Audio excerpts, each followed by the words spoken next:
unless they're just beautiful to themselves. You don't see beautiful, Juliana. Do you struggle for attention? Beautiful women here don't struggle for attention, right? Beautiful employees don't struggle for.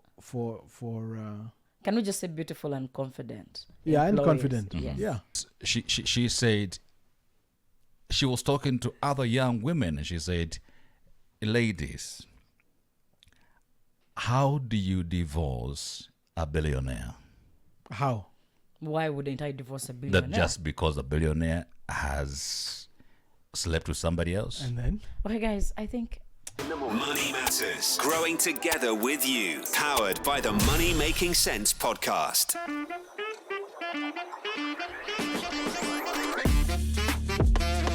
So many people saying, thank God January is finally behind our back. And thanks to your finance managers who've paid salaries on time. Somebody yesterday told me that the smell of homemade food is now nasty.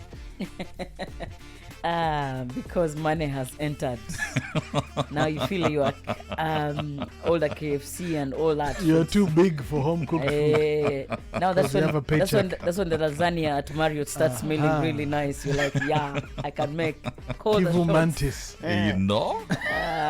Place to be. Like, let's go and eat out in the wild. Let's fly to Mantis, eat and come back. Of course, as it should be. Hey, money can confuse people.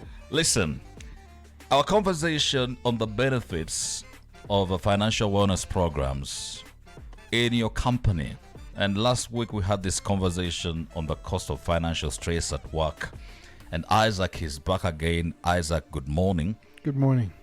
Let's start with how do financial wellness programs impact on employee productivity and engagement, to set the pace for our conversation? Well, we talked about it last week a little bit about how just financial wellness is a serious concern, an ongoing concern at work, at home. Stress is the number one leader of illness and sickness. Non-communicable diseases. We are here stressed out. Appendix are bursting because of stress. Ulcers because of stress. And so there's a serious cost at the workplace, particularly. But when we talk about benefits, I think the one main benefit of having a wellness program at work is how you can improve staff productivity. I think one of the things we mentioned last time was that when staff are financially stressed, they can be absent in the sense that they don't come to work because they're calling I'm sick today. Yeah.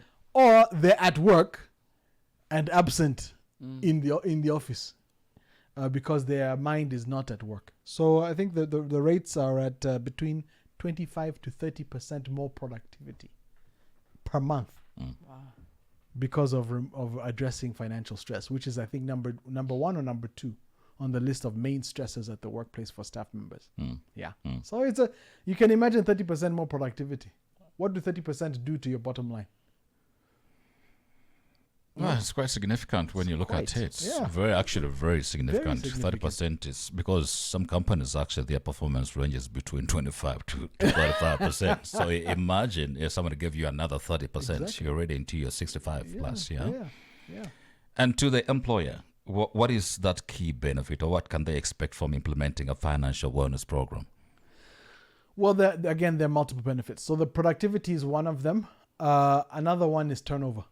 And I think that even in our market, especially when you talk about in the financial sector, because we're talking about money, we know very well in our financial sector here in Rwanda, when we go to our banks and our colleagues who are working in banks, people move back and forth a lot.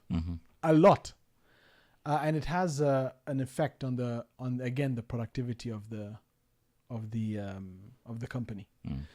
Also, there's a direct cost in hiring new people. Hiring and training somebody new, there's a cost in getting someone. Then there's a cost in how productive the new person is as they're learning the job. And that's a cost that goes for months. So you can imagine someone like Juliana, how effective she is at the job. Now replacing Juliana is costly and stressful, just to replace her. But then when the replacement comes, how long will you train the replacement? until the replacement is as good as how Juliana was when she was because here. you have to teach her how to use filters and all of that, and how to say things nicely, how to complement the messaging that Jesse's putting out, how to argue and make things make sense. No argument, no need for training, Juliana. No, that one you didn't train her. It came built in, hardwired. Wow. That was hardware, not software. I'm just gonna go quiet. I have nothing to say. So there's a 12% on average decrease in turnover with wellness programs. So 12% less. You can think how many people, depending on how much turnover you have in your organization, 12%, especially high-ranking 12%, could be significant if we are but to take care of the wellness, of the financial wellness of our staff.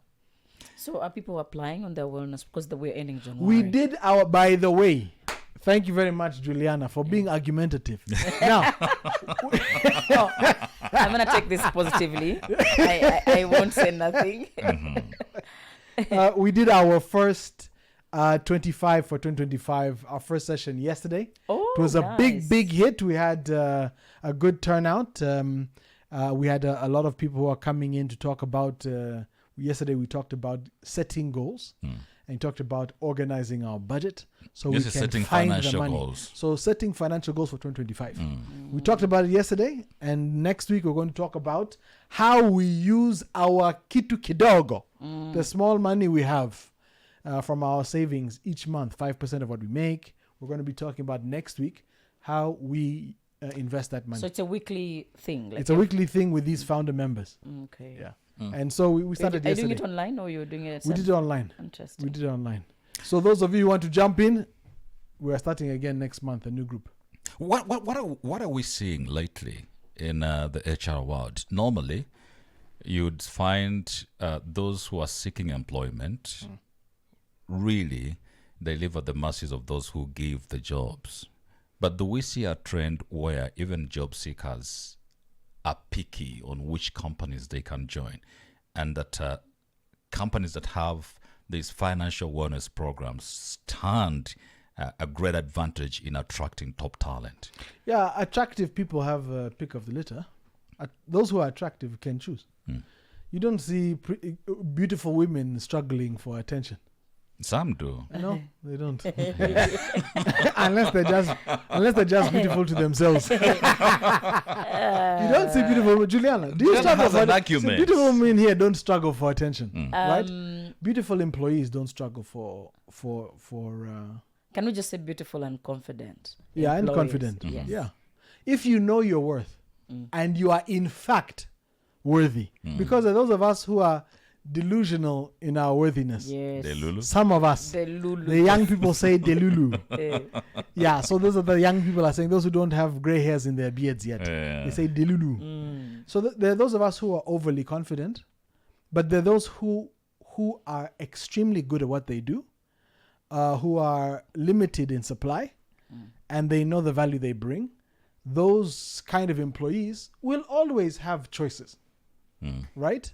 And so organizations that provide the best working environment, because you can easily find out that sometimes you can get a good salary from where you're working, but be under pressure, 24/7 pressure, stress. Work doesn't stay at work. It carries you home. People are calling you at 10 p.m. That have you done this? Have you had that one out? So having a healthy work culture and environment can go a long way to get the right kind of people in the right places at the office. Interesting. I'm going to preempt. I know this is your conversation for the coming week in your small meeting, your big meeting. Thank you for correcting yourself. Yes. Very fast. The big one. The big meeting, 25 for 2025. That's right. I want to just preempt. You mentioned something, learning to live with kitu kidogo. Yeah. There are people who are very uncomfortable to live with meager resources. Yeah. Very, very uncomfortable. It puts them under too much pressure. Who wouldn't anyway? Okay? Yeah. We're all under pressure. But there is also, I think it is a Christian saying that if you can live with less, then you can be trusted to live with more. Yeah. how can we learn and also adjust to be comfortable to live with meager resources? I don't know if it's a matter of comfort, because comfortable is can be a little bit of a tricky concept to be comfortable. Because again, if you're comfortable, it's because you appreciate what you have, and so many of us are more focused on what we don't have than what we do have. But you can do the most. You can do the best with what you have. You can be responsible. You can be effective with the little you have. And I say little in air quotes because I'm not a big fan of the concept of little money. I'm a fan of the idea of having money or not having money. Yeah. But little, you're just despising what you have. You're discounting what you have. Because if you have something, it's more than before you had it. Yeah. Isn't it? Yeah. So what we suggest we do is we become mindful about how much we have and how we use it. Become very careful on every coin. I think I mentioned on a previous show about how I talked to someone at a big development organization, and I told they were in the finance department. I said, we are friends, huh? Jesse, here at the radio, we are friends, aren't we friends? Can you give me some of your money for the company? How? No, I'm just asking you, can you give me some, because we are friends? Impossible. And so it's the same reaction. We will not give out money, company money, even if the company money is a lot. We have a very big budget. We will not give out company money anyhow. It needs to follow a plan and a structure and rules to give up company money. But with our resources, we give it out anyhow. And we don't have as much resources as the company. I don't have as much money as a UN organization. But I'm more willing to give out my money without dossier than the UN is willing to give out its money. And they have millions on millions on top of millions. They even return money. They have so much money that some of it they give balance, they send it back. Right? We need to become so detailed about the way we use our money that we have a clear vision of what it does, so that we can take some of it, a portion, and grow it for our future. Let's just try to paint for me a picture on financial wellness programs and how these financial wellness programs influence healthcare costs for employers. Well, again, we talked about stress-related sickness. So people who are under high stress, especially these recorded financial stress we talked about, I think 2 weeks ago, they record significantly more sick days. People who are under high financial stress record significantly more sick days, something like 30-something more sick days a year than people who are financially stable or not as stressed, who don't cite financial stress as a main problem, right?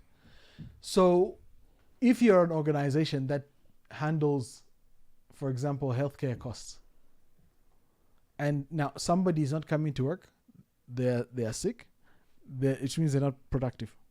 The money or the support that they're providing the organization so that it can run is limited by the fact that they're not there. And in addition to not being there, the money you would have been making for the organization if you were there, you're not. But now you're also in hospital and you need to be paid for. So not only are you not making money for the organization, but you're also costing money for the organization. The organization is still spending. And healthcare programs, insurance costs, premiums, all these things can go up significantly when we have a staff membership that is stressed. And of course, as you said before, in your question about high quality staff, picking which organizations they work for, why would you go somewhere where they don't have healthcare coverage when you could go somewhere where they do? So these things compound. The wellness of your staff, protecting the physical and mental wellness of your staff is a way of controlling or securing a very important resource like gold or diamonds. Protect your staff also. Earlier on, I think it was in the 7 o'clock hour where we had a conversation. Somebody had mentioned to us that 99% of your problems would cease to be if you took care of your financial wellness. How true is this statement? 99% of our problems. I don't know if I could go that far to say 99%, because not everything is money related. We have a lot of stresses in our lives that are not. I mean, for example, relationships. We talk. I came in a bit earlier on the show, and we're talking about relationships. Relationship problems don't necessarily revolve around money. Most of them. Just interpersonal. Listen, pause. Juliana. Yes. Fixing a relationship, because everyone is saying, I'm happy because there is money in the relationship. Yes. Isn't it? Mm-hmm. So I think if we fix the money bit, maybe the relationship would automatically get fixed. No. There's someone I was listening to, a lady I respected. I don't know if I should continue to respect her, because she said, she was talking to other young women, and she said, ladies, how do you divorce a billionaire? How? Why wouldn't I divorce a billionaire? That just because a billionaire has slept with somebody else? And then? Okay, guys, I think, I also feel like, I feel you when you say you don't think you should respect her again. And these are the marriages these are the mothers that tell their daughters, regardless of what he does, for as long as the money is still flowing, you're not leaving that marriage. That's really extremely harsh. And that's why we end up having abusive marriages like that. Yeah, especially when he's just had a child with somebody else. And would you walk away? Because that's not hurting you. It's not even hurting your finances. Yes, I would walk away. I mean, they're building for your mother house is in the foundation. You want to walk away? What is that? So they're building my mother house on the expense of my happiness. I should still stick there because I'm married to a billionaire. What kind of nonsense is this? All of these things come down to what morals and standards you have for yourself. Yes. That's why I'm saying money doesn't solve everything. Money is a big resource that solves many problems, but not all problems. For example, how you treat yourself and how you treat others. It's an interpersonal thing. It's a social skills thing. That's not money related. There's no money involved. That one is not money. But you've heard of the story that people who are more arrogant when money enters. People become more of themselves when the money real enters. them comes. The real stuff comes out. I agree. So when resources come, the truth of you hide less when you have money. The truth that was hiding in poverty comes out. It comes out. Isaac, here's where the debate is. Earlier on, you mentioned your friends who check on you. They tell you, I love you, I care about you, let's go out for a coffee. They use data. They use airtime to check on you. Yeah. They'll use transport to come and visit on you. They'll use money to take you to a coffee shop. Yeah. All this is in money. So basically, you feel great because your friends can afford to do the things. All right? So basically, money is at the center, running the relationships. Before your friend called you, before your friend came to pick you to take you for coffee, before your friend spent the airtime on you, they thought about you. It's the thought that counts. I agree with Isaac, but however, I will take that statement that Isaac said. When you thought about me, because I can only know it when you call. So, but they thought about you before calling, before making that call. This is the point I'm trying to make. Yes. The point I'm trying to make is somebody's spending some energy on you, some concern. By the way, people need to know also texting them. Like when we sit down and text them, we have thought about it. Yeah. And so someone should just respect you for that. So one of the things when that statement that you're saying, that it's a thought that counts. Huh? Yeah. The idea is that somebody has given you a gift. Maybe you don't like the gift.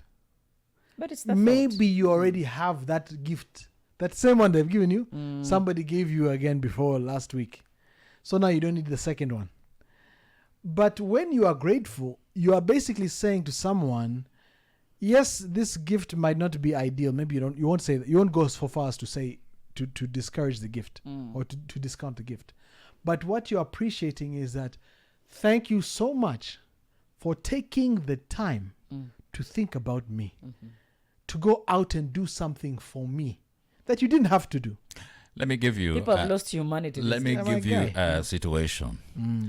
So, a woman travels to Dubai, okay? Goes into a motor mart, makes a video call and says, honey, I've seen this Audi. It would really look great on you. Are you buying it for me? She says, no. It's a thought that matters. But also, just that also matters. What? Because she actually figured you in that Audi as much as she won't be able to buy it, but she actually has put a thought to it that you would look good. Let me add to the statement. Another woman calls and says, I have seen this BMW. It really looks great on you. I am going to put it on the board. Please accept. What are you asking? Who is fixing what? Both of them are fixing. But who's paying the BMW and the boat? Exactly. Are you paying? The woman. She's paying for everything. Yes, she's paying. You see, everyone here is materialistic, by the way. I mean, that's what I say. And it's normal these days. You see, also the man is weighing which one matters most, which thought mattered there. They both mattered. It's just because the other one she was capable to do more. And the other one is not capable probably of actually putting in the cash. Which will round off to the I love you, which is a phone call because you are in Kabuga. You call every morning, hi, I love you. Hi, I love you. And then someone in Nyagatare calls and says, hi, I love you. I want to see you this weekend and I'm coming on Friday night. I hope that's okay with you. I mean, what makes sense? No, I'm not discounting. When I say that the thought is important, I'm not discounting actions are important too. But what I am actions which are paid with the bill. Wait a minute, because not every action is paid with and then bills. you blame women when they say they will leave you when you're broke. You see? When we're leaving with just money. No, but what I was trying to get at is that we shouldn't only count actions that cost money. We shouldn't only count things that are material as expressions of love to be grateful for. Yeah. We should also be grateful that somebody has the care to think about us. I'm not saying that thinking about you is enough to take care of someone. I think about my children, but my thinking about my children will not feed them. They need food. They need shelter. You need to take more action. But that doesn't mean that the amount of effort, the things that the concern I put into the things that I do, because by the way, there's also doing things for people which cost money heartlessly. Which doesn't mean anything on the other without side. A heart. You can do things for people without heart. Just to use it as next time you can say, remember I did this for you. So now follow my will because I did something for expecting another favor in return. Times 10. What I do for you, I'm expecting to give me back times 10. I will take your soul in exchange for BMW. And there are people who have mastered that game. Of course. Yes. So these things should not be taken for granted. Money is important, but it's not everything. Financial wellness in the workspace. Isaac Ngusi here with us this morning to just take us through that conversation, why it is important and it has every benefit for those who work for you and also for you as a company. So Isaac is running this 25 for 2025 and you need to hook in as soon as it can possibly be today. Isaac, what do companies need to do this morning? We also have a promotion for companies. We're going to be going live again. I think we've been on radio for a couple of weeks. 50 companies that we're promoting to give financial wellness at work introduction training. We will not charge them. We will not charge you, but it is not free. Now, contact us to find out what that means. Because we will not give you a bill. But it's not free. But it's not free. We want to come to your organization and help reduce the stress related to not understanding how to manage and grow your finances in your staff. All this stuff we're talking about, financial stress at work, 50 companies, we're not charging you, it's not free. And how do they contact you? Social media, on our LinkedIn, they can call in. We have our ads on radio. You can find us on Isaac Ngusi on LinkedIn, and you can call in on our number. And on all our social medias, comment financial fitness, financial wellness at work, and we will follow up with you. Great. 4 minutes right now after 9 o'clock. News is coming up. Thank you so much for being great company with us, and thanks to you, Isaac. Join the money conversation with Isaac Nkosi every